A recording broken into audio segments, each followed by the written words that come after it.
అర్జునుడు సైంధవుణ్ణి వధించిన తరువాత శ్రీకృష్ణ పరమాత్మతో కలిసి రథంలో బయలుదేరి ధర్మరాజు గారి యొక్క దర్శనానికి వచ్చాడు.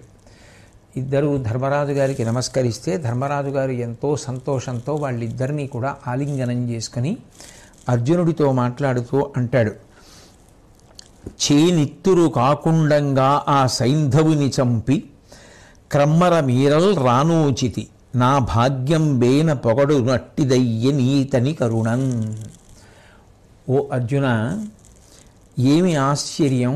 నిజంగా చేతికి ఏ విధమైనటువంటి నిత్తురు అంటుకోవలసినటువంటి అవసరం లేకుండా మీరిద్దరూ ఆ సైంధవుణ్ణి సంహరించి తిరిగి రావడం అనేటటువంటిది కేవలం నా యొక్క పుణ్య విశేషం. నేను చాలా అదృష్టశాలిని. అందుకే మీరిద్దరూ ప్రతిజ్ఞని పూర్తి చేసుకుని తిరిగి వచ్చిన తరువాత చూడడం సంభవించింది. ఇదంతా ఈ మహానుభావుని యొక్క అనుగ్రహ విశేషంగానే సాధ్యమైంది అని శ్రీకృష్ణ పరమాత్మని చూపించాడు. ఏన పొగడునట్టిదయ్యే ఈతని కరుణన్. కేవలం ఈ కృష్ణ పరమాత్మ యొక్క అనుగ్రహ విశేషం చేతనే ఈ కార్యం సాధింపబడింది అని. అప్పుడు ధర్మరాజు గారు శ్రీకృష్ణుడి గురించి మాట్లాడుతూ అంటాడు, దేవాసుర సంఘంబులు నీ వలిగిన రూపడంగు నీ కూరిమి సౌఖ్యావహమికి అఖిల జగములకు దేవా భవద్భక్తులరుల తీర్చుట అరుదే. శ్రీకృష్ణ పరమాత్మ యొక్క తత్వాన్నంతటినీ కూడా ధర్మరాజు గారు చాలా సూక్ష్మంగా ఆవిష్కరిస్తున్నాడు. దేవాసుర సంఘంబులు నీ వలిగిన రూపడంగు. దేవతలు కానీ దైత్యులు కానీ ఇద్దరిలో ఎవరైనా కూడా ఆయన కానీ కోపం చెందితే ఇక నామరూపాలు లేకుండా పోవలసినటువంటి పరిస్థితి ఏర్పడుతుంది, నశించిపోతారు. నీ కూరిమి సౌఖ్యావహమఖిల జగములకు. నీవు ఎవరిని ప్రేమిస్తావో, నీ దయ ఎవరి యందు ఉంటుందో వారు సమస్తమైనటువంటి సౌఖ్యములను అనుభవిస్తారు అనేటటువంటిది నిస్సందేహమైనటువంటి విశేషం. దేవా భవద్భక్తులరుల తీర్చుట అరుదే.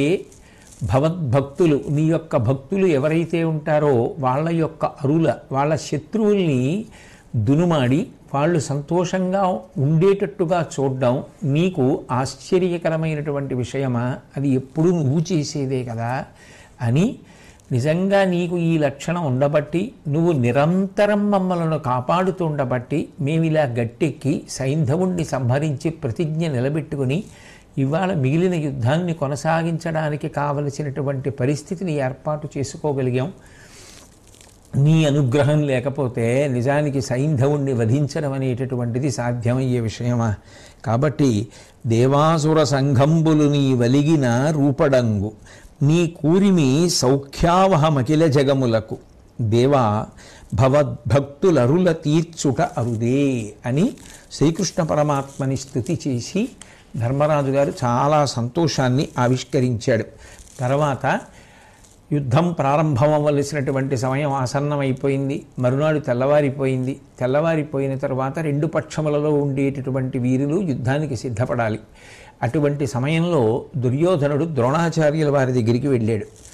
వెళ్ళి ద్రోణాచార్యుల వారితో మాట్లాడుతూ, బల్లిదుడగు భీష్ము పడవయిచి సోదరవర్గంబు తాను అనర్గళముగ గ్రాలెడు నీచి శిఖండి ఇంతకు మున్న పొలిసే నేడక్షౌహిణులు కిరీటి చేత సైంధవు పాటు చెప్పజిట్టలు నాకు బూని మేలించి కాంబోజ విభుడు జలసంధుడును సుదర్శనుడును లోనుగా కలుగు భూపతులు పెక్కెండ్రు నేడు కలన కూలిరి వీరి లోకంబయైన నుండే పాంచాల బలమును పాండవులను దండినై తెగచూచిన నుండే కాక ఎట్లు వాయు నా కిందర రుణము చెప్పుమా. ద్రోణాచార్యుల వారితో మాట్లాడుతూ అంటున్నాడు, ఆ భీష్మాచార్యుల వారు చాలా బలం కలిగినటువంటి వాడు. అటువంటి భీష్మాచార్యుల వారిని కూడా ఆ శిఖండి మొదలైనటువంటి వాళ్ళందరూ కూడా పడగొట్టగలిగారు. ఇప్పుడు వాళ్ళందరూ ఎంతో సంతోషంగా హాయిగా వాళ్ళ సోదరవర్గంతో ఉన్నారు. మన సైన్యం 7 అక్షౌహిణులు ఇప్పటికి నశించిపోయింది. అర్జునుడు సైంధవుణ్ణి సంహరించినటువంటి సందర్భాన్ని ఆలోచిస్తే అసలు చాలా ఆశ్చర్యజనకంగా ఉంది.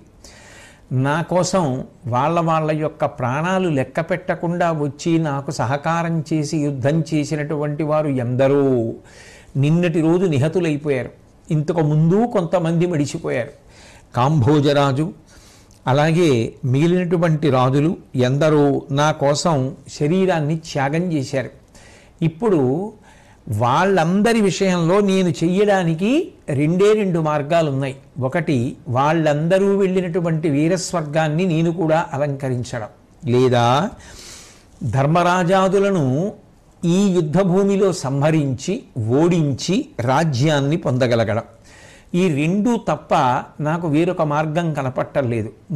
మూడవ మార్గం ఏదైనా నీకు కనపడితే నాకు చెప్పవలసింది అంటూ ద్రోణాచార్యుల వారిని ఎత్తి పొడవడం కోసమని నరుడనుగుబంటు కావున బొరిగొన జొరవీవు సూతపుత్రుడొకడు మార్తుర మార్కొనియడు అతనికి విరువును గరతలను లేవు వీరుండగుటన్. ఆ ద్రోణాచార్యుల వారి యొక్క మనసుని చిన్నపుచ్చి మాట్లాడుతూ ఉంటాడు. ఎందుకని అంటే దుర్యోధనుడికి మనసులో ఎప్పుడూ కోరిక ఏమిటంటే భీష్ముడు ద్రోణుడు తనకి పళ్ళెంలో ఏదో పలహారం తీసుకొచ్చినంత తేలికగా విజయాన్ని తీసుకొచ్చి పెట్టేస్తే, వాళ్ళ శక్తిని అడ్డుపెట్టి పాండవుల్ని చంపేస్తే తను రాజ్యం అనుభవించాలి. వాళ్ళు ముందు నుంచి ఏం చెప్తున్నారు అన్న విషయానికి ఎక్కువ ప్రాధాన్యత ఇవ్వడు. అందుకే చెప్పిన మాట వినేటటువంటి లక్షణం లేనివాడు కాబట్టి 1కి 10 మాటలు అదే మాట్లాడుతూ ఉంటాడు. అందుకే ద్రోణుడితో ఆయన మనసు నొచ్చుకునేటట్లుగా మాట్లాడుతూ నరుడనుగుబంటు కావున బొరిగొన జొరవీవు. అర్జునుడంటే నీకు చాలా ఇష్టం కాబట్టి అర్జునుడిని నువ్వు ఏమీ చెయ్యవు. ఇంకా సూతపుత్రుడొకడు మార్తుర మార్కొనియడు. ఆ సూతపుత్రుడైనటువంటి కర్ణుడు ఒకడున్నాడే, పాపం ఆయన మాత్రం ఏమీ సందేహం లేకుండా శత్రువుల్ని పరిమార్చడానికి ప్రయత్నం చేస్తూ ఉంటాడు. సూతపుత్రుడొకడ మార్తుర మార్కొనియడు అతనికి వెరవును కరతులను లేవు వీరుండగుటన్. ఆ కర్ణుడు ఉపాయం తెలియనటువంటి వాడు.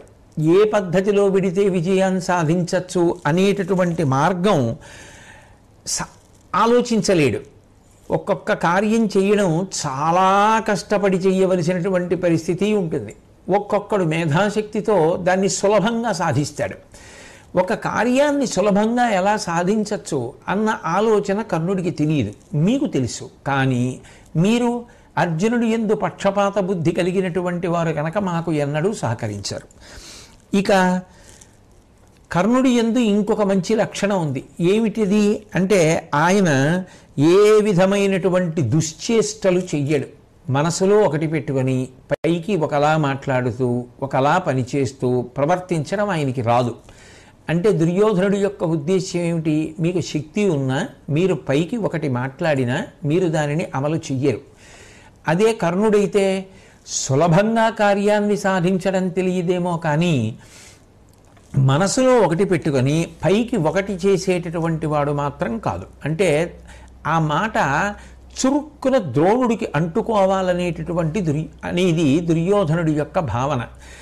తన ఓటమికి సైంధవుడి మరణానికి ఎవరినో ఒకళ్ళని బాధ్యుల్ని చేసేటటువంటి ప్రయత్నం చేస్తూ ఉంటాడు తప్ప తాను చేసింది ఎంతవరకు, తాను విన్నది ఎంతవరకు, తాను ఆచరించింది ఎంతవరకు అన్నది మాత్రం ఎప్పుడూ అంతఃపరిశీలనం చేసుకోడు.